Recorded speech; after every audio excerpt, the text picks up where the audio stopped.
La Sociedad de Mejoras Públicas de Medellín y la Fundación Universitaria Bellas Artes presentan Voces de Color y Música, un programa radial para hablar del arte y sus creadores. Escúchenos todos los viernes a las 9 de la noche en los 101.9 de la emisora cultural Universidad de Antioquia. Y los domingos a las 9:30 de la mañana en el Sistema de Radio Educativa.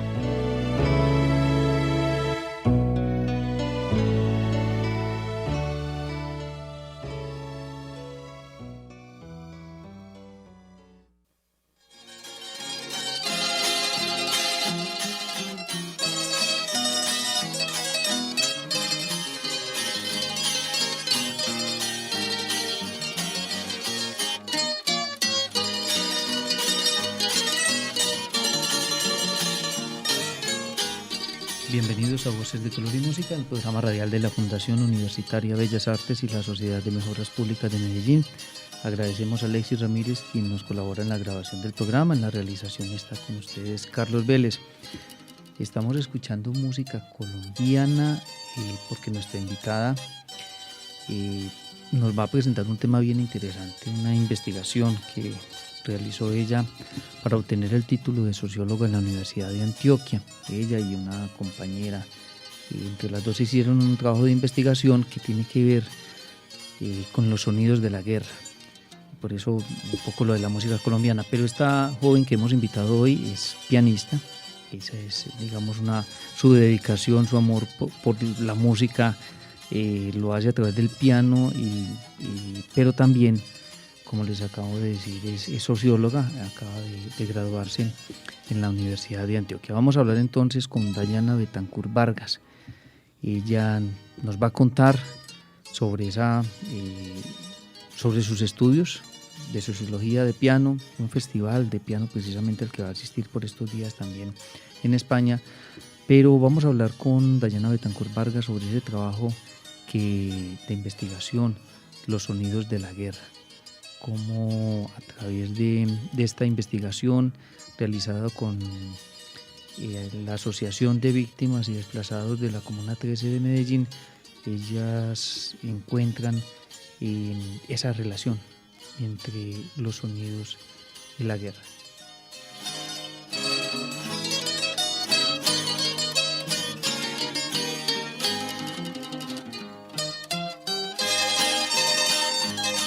Bienvenida Dayana Betancourt Vargas al programa radial Voces de Color y Música. Hola, muchísimas gracias por la invitación. Dayana, como les decía, pues es socióloga, pero estudiante de piano. Allí estudia en Bellas Artes con la profesora Gloria Patricia Pérez. ¿Qué fue primero? ¿El deseo de ser pianista o el deseo de estudiar una carrera como sociología? Es un poco complejo. Digamos que yo inicié pues la música desde muy pequeña. Primero inicié a estudiar violín desde los 6 años, pero me llamaba mucho más la atención cuando el profe en las clases usaba el piano. Entonces, al año yo le dije a mis padres que me dejaran pasarme de instrumento a piano, y ahí fue que ingresé a Bellas Artes, como a los 7 años, y empecé pues como los estudios de piano. Toda la vida he estudiado música. Sin embargo, cuando salí del colegio tenía como esa dualidad de no saber si dedicarme del todo a la música o si mejor estudiar otra cosa. Y de alguna manera siempre me había llamado la atención pues como también entender ciertas problemáticas sociales, porque ocurren ciertas cosas y persisten y siguen en la sociedad. También entender ciertas estructuras, y obviamente eso no lo tenía tan claro. Sin embargo, pues me atreví primero a estudiar sociología y ya luego empecé a estudiar música. Estudiar 2 carreras a la vez, en este caso pues sociología y música, ¿eso significa estar despierto 20 horas al día? Sí, básicamente, porque hay que leer mucho en sociología, pero hay que estudiar mucho también en el instrumento, pues en mi caso piano, y como que no alcanza un día para para todo lo que uno tiene que hacer, pero con mucha disciplina es posible. Y esa disciplina ha llevado a Dayana Betancourt a continuar con, por ejemplo, la realización de conciertos. Constantemente la vemos participando en recitales en distintos lugares de la ciudad de Medellín. Y mencionaba al comienzo, vas a estar en un Festival Internacional de Música en España. Sí, es el 13º Festival Internacional de Música que se va a realizar en Cieza, que está situado pues como en Murcia, España. Digamos que son 7 días de clases maestras con 2 profesores muy importantes, pues como una es profe de la Universidad de Bruselas y otro es profe del Conservatorio de Murcia. Y digamos que allá pues van muchos estudiantes de piano, de canto, de violín, y pues la idea siempre es como ser mejor en el instrumento y lo que los profes pues le puedan aportar a uno como en la interpretación y este tipo de cosas es muy válido. Además de realizar estas 2 carreras al mismo tiempo, sociología y música, logró Dayana Betancourt Vargas encontrar un tema que como que uniera las 2, sí. Lo social con lo musical. Y se juntó con Daniela Uribe Mesa, también estudiante de Sociología de la Universidad de Antioquia, y ambas hicieron entonces este proyecto de investigación. El proyecto tiene el título Los sonidos de la guerra, la significación y experiencia vivencial de los sonidos asociados a la guerra, el caso de la asociación ASOVIT de la Comuna 13 de la ciudad de Medellín. Este es el título, un poco difícil así de entender, sí. Pero vamos en el programa radial a lograr que Dayana nos cuente cómo es eso de los sonidos de la guerra. El trabajo, Dayana, entonces lo hace usted con una asociación, y esta asociación en su gran mayoría está integrada por mujeres, aunque sí. también hay hombres.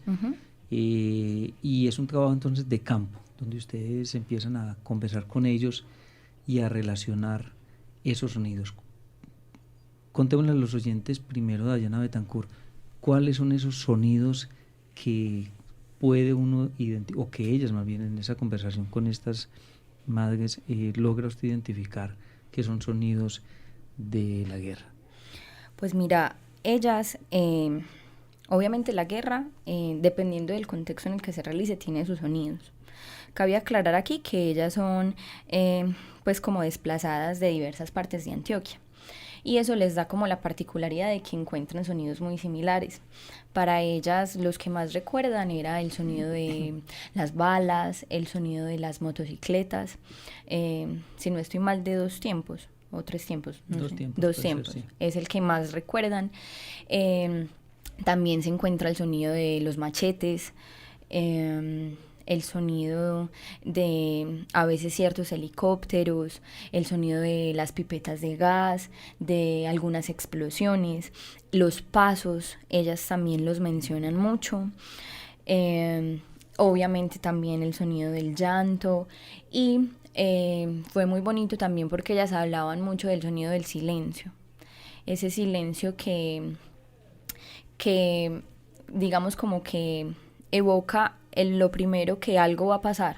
Ese momento previo. Sí, que algo, ellas dicen, aquí algo malo va a pasar, va a suceder, hay que prepararnos para algo, porque obviamente todo está como en una tensa calma, pero ese silencio también que es referido como a lo que queda después de ciertos sucesos, en donde no saben qué va a pasar y no saben cómo asumir lo que acabó de suceder. Esos son entonces los recuerdos que tienen estas personas desplazadas de todo lo que, digamos, escuchaban en esos momentos de violencia, sí. de esta situación que les tocó vivir en estos distintos lugares. Hay algo que me contaba antes de grabar el programa Dayana Betancourt, y era que una de las señoras le hablaba de llorar en silencio. Sí. Esta fue en una entrevista, fue algo muy bonito, porque lo que ella me hablaba era de que en la misma guerra también se encuentran como diversos aprendizajes y maneras de protegerse ellas ante lo que estaba pasando. Entonces ella en la entrevista, yo me acuerdo que me contaba y que le contaba a mi compañera, era que llegaban los guerrilleros o los paramilitares a usar ciertos lugares de la casa y ella con su mamá, con sus hermanas, se tenían que esconder debajo del colchón. Y del susto que tenían, la mamá siempre les decía, no hablen, no hagan absolutamente nada, para que ellos no se den cuenta que estamos aquí. Y lo que ella como que evocaba y me decía era que precisamente por eso ella aprendió y toda su vida ha llorado en silencio, incluso ahora que ya no vive, digamos, como bajo esa situación y ese contexto de guerra, porque no encuentra otra manera de cómo llorar para sentirse a salvo de lo que le pasa.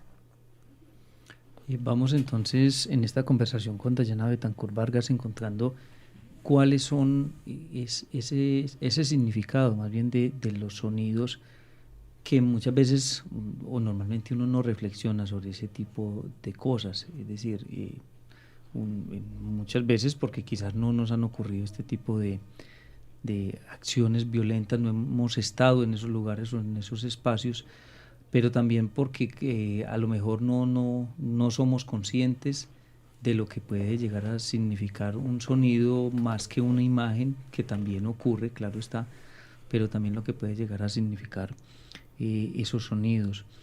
En todas esas entrevistas que Dayana Betancourt Vargas y también Daniela Uribe Mesa le hicieron a las personas que hacen parte de esta asociación,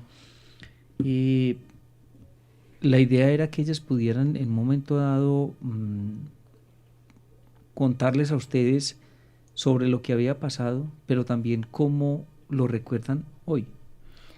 Básicamente, nuestra idea inicial fue entender y lograr ver si era posible darle un significado a la guerra a través de los sonidos.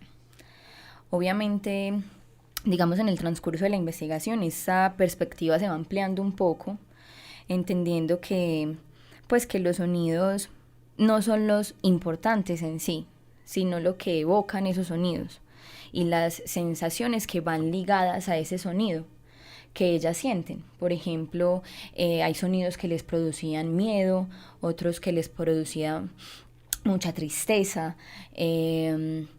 desolación, ¿cierto?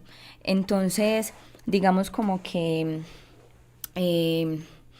los sonidos cobran un papel importante, pero más allá del sonido fue entender que a través de esa escucha de esos sonidos, las víctimas van encontrando y van produciendo un trauma sonoro que cuando ellas se alejan de ese contexto, pero por X o Y motivo vuelven a escuchar ese sonido, vuelven a reactivar esa sensación que les produjo al escucharlo en el primer momento.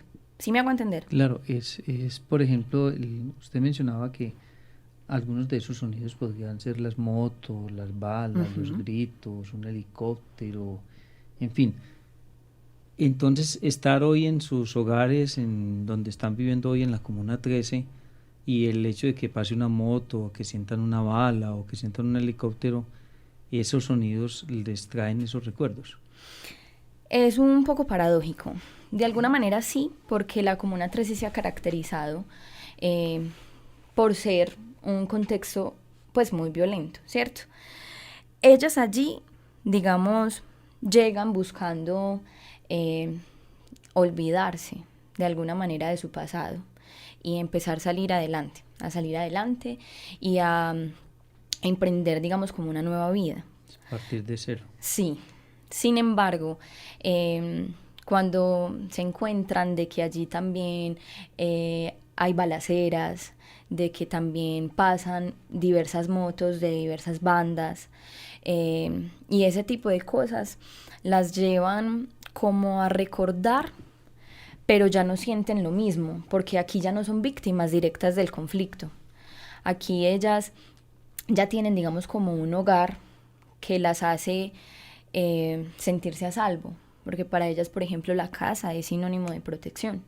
El resguardarse antes de las 6 de la tarde, por ejemplo, hace que ellas ya sientan que están a salvo, cosa diferente que pasaba en el campo, porque todo el tiempo se sentían inseguras, ¿cierto? Entonces, esos sonidos aquí se activan, digamos, de dos maneras. Primero, despiertan una empatía hacia el que hoy está siendo víctima, porque es como que yo ya viví eso y sé por lo que esta persona está pasando, que es absolutamente doloroso. Y también esos sonidos funcionan como un mecanismo de defensa, porque ellas ya saben cómo reaccionar ante una balacera en su barrio, lo que de alguna manera hace que ellas no sean como tan tocadas por los sonidos del día de hoy. ¿Sí me hago entender? Sí. Ahora, has hablado todo el tiempo de ellas, ¿no hubo hombres en la investigación? En las entrevistas solamente fueron mujeres, lo que nos daba a entender a mi compañera y a mí que las mujeres de alguna manera están más dispuestas a hablar y a recordar su pasado, porque el que ellas nos contaran lo que les pasó, el hecho de que hayan sido amenazadas, desplazadas, de que les hayan matado a su hijo o a sus esposos, a sus padres, es volver a recordarlo y volver a sentir ese dolor al hablarlo. Y los hombres, pues en el momento de las entrevistas no estaban dispuestos como a volverlo a sentir, ellos preferían como más bien guardarlo en su memoria. Sin embargo, en 2 talleres que realizamos, sí contamos con la participación de un hombre, pero pues claro, allí ya no era algo tan personal, sino como de una manera más grupal. Entonces para él sí fue mucho más fácil hablar. Hemos hablado de unos recuerdos a partir de unos sonidos dolorosos, digamos, que son esos sonidos de la guerra. No hay, digamos, en las entrevistas se encuentra de pronto que sonidos de los pájaros o de las montañas donde vivían, o sea, sí, también esos recuerdos existen. Sí, claro. Nosotras, pues inicialmente nos habíamos enfocado mucho en los sonidos de la guerra como tal, pero a lo largo pues de las entrevistas encontramos que también era muy importante evidenciar esos sonidos de antes de la guerra, por decirlo de alguna manera, sonidos de la guerra y los sonidos después. Entonces, los sonidos de antes, como la mayoría de las víctimas a las que entrevistamos vivían en el campo, ellas hablan un montón de que les encanta y les relaja escuchar mucho los sonidos de la naturaleza, los sonidos de los árboles, sonido de los pájaros, el sonido de la lluvia, incluso a veces el sonido del viento. Algunas tienen en su casa también gallinas. Entonces les recuerda también su vida en el campo, que todo era como de alguna manera como mucho más feliz para ellas, porque fue donde crecieron, donde transcurrió su infancia, su juventud, y son sonidos que las hacen sentir absolutamente felices, que también les conmueve un poco, por lo que recuerdan su vida, pues como que era muy feliz y que por algo que les pasó ya no lo era tanto. Y hacer un paralelo y un contraste con los sonidos de la ciudad, para ellas también fue un choque sonoro muy brusco. Encontrar que aquí ya no es el sonido del gallo que las despierta, sino el sonido del tráfico, los pitos, la gente también, hay mucha bulla, muchos vendedores todo el tiempo, ya es más sonido de otros animales, como por ejemplo los perros. Son sonidos que chocan, pues que sí, que chocan entre lo que era su vida antes y lo que es su vida hoy. Sin embargo, obviamente también han ido adaptándose y hacen su vida también a partir, digamos, de ese tipo de sonidos. Ya se acostumbran a escucharlos. En la investigación realizada por Dayana Betancur Vargas y Daniela Uribe Mesa, estudiantes, bueno, en su momento estudiantes de Sociología de la Universidad de Antioquia. Se habla también del papel de la música religiosa. Sí. Cuéntenos en qué sentido. Para nosotros fue una sorpresa encontrarlo, porque pues cuando nosotros les preguntábamos a las víctimas por los sonidos que las relajaban, ellas pues nos hablaban siempre como de los sonidos de su pasado, ¿cierto?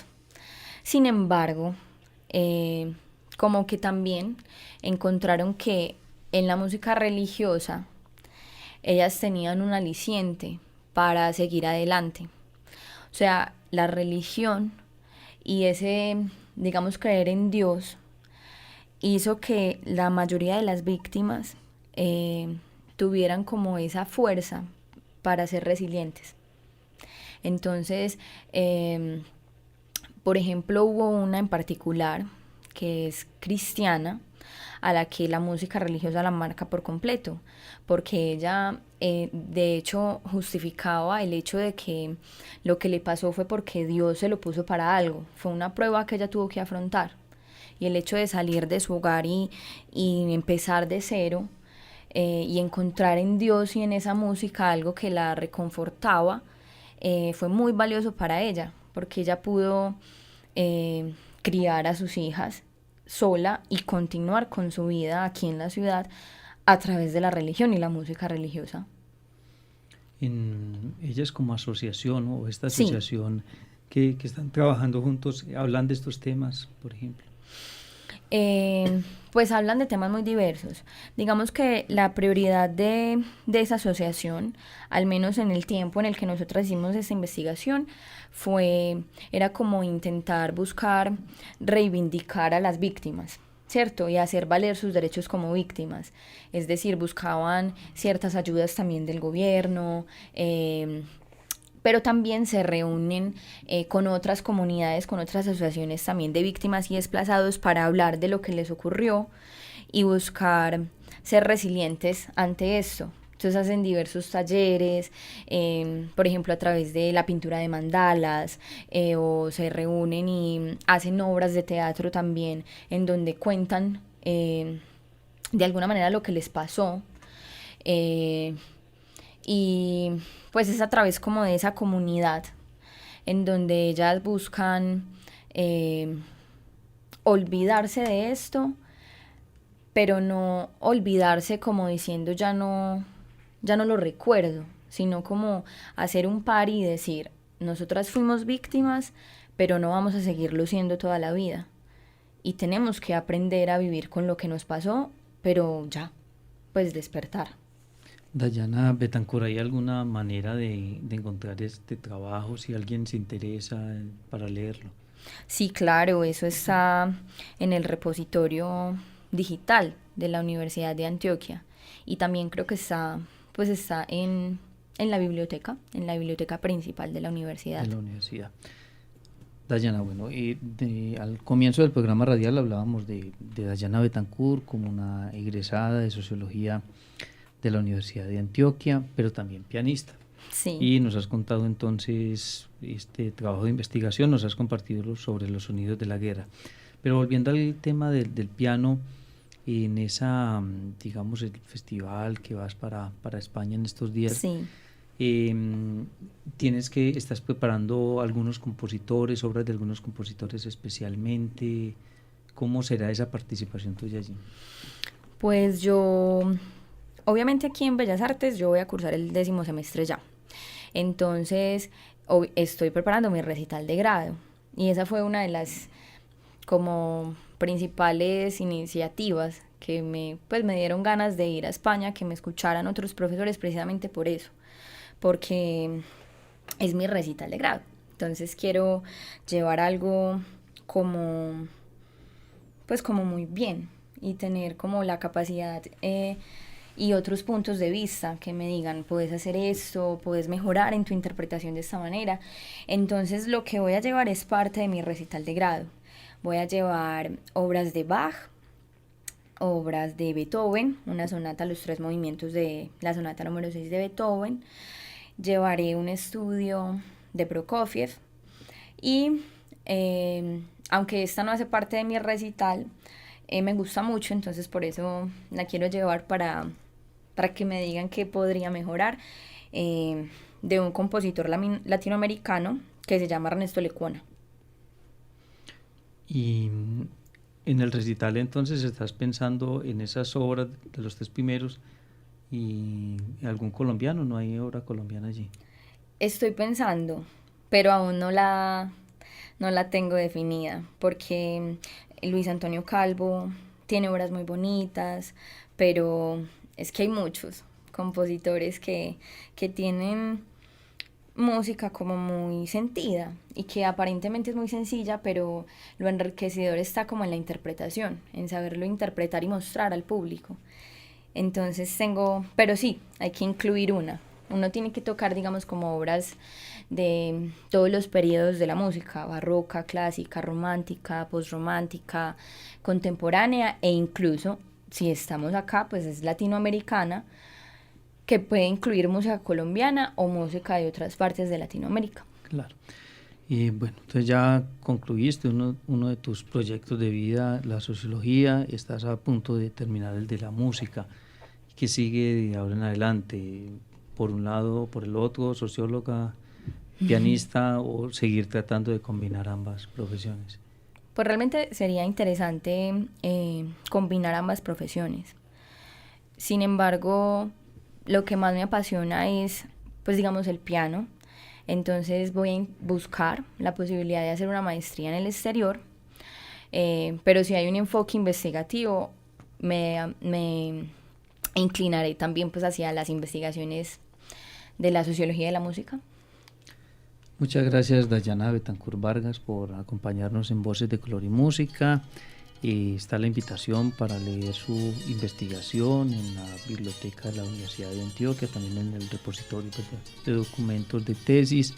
Recuerden que pueden encontrarla como Los Sonidos de la Guerra, Dayana Betancourt Vargas y Daniela Uribe Mesa. Y estaremos atentos también a saber o conocer cuándo será su recital de grado, para invitar a los oyentes del programa a que la acompañen en este concierto tan especial. Muchas gracias a ustedes por la invitación. Agradecemos nuevamente a Leslie Ramírez, que siempre nos ayuda, nos colabora en la grabación del programa radial Voces de Color y Música, que les recuerdo, siempre también lo pueden encontrar en nuestro canal en YouTube.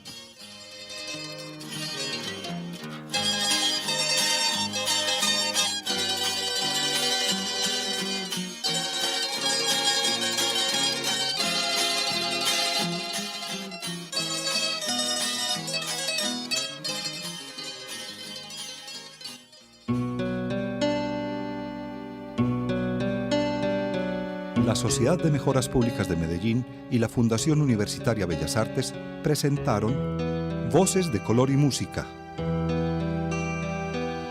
un programa radial para hablar del arte y sus creadores. Escúchenos todos los viernes a las 9 de la noche en los 101.9 de la emisora cultural Universidad de Antioquia. Y los domingos a las 9:30 de la mañana en el Sistema de Radio Educativa.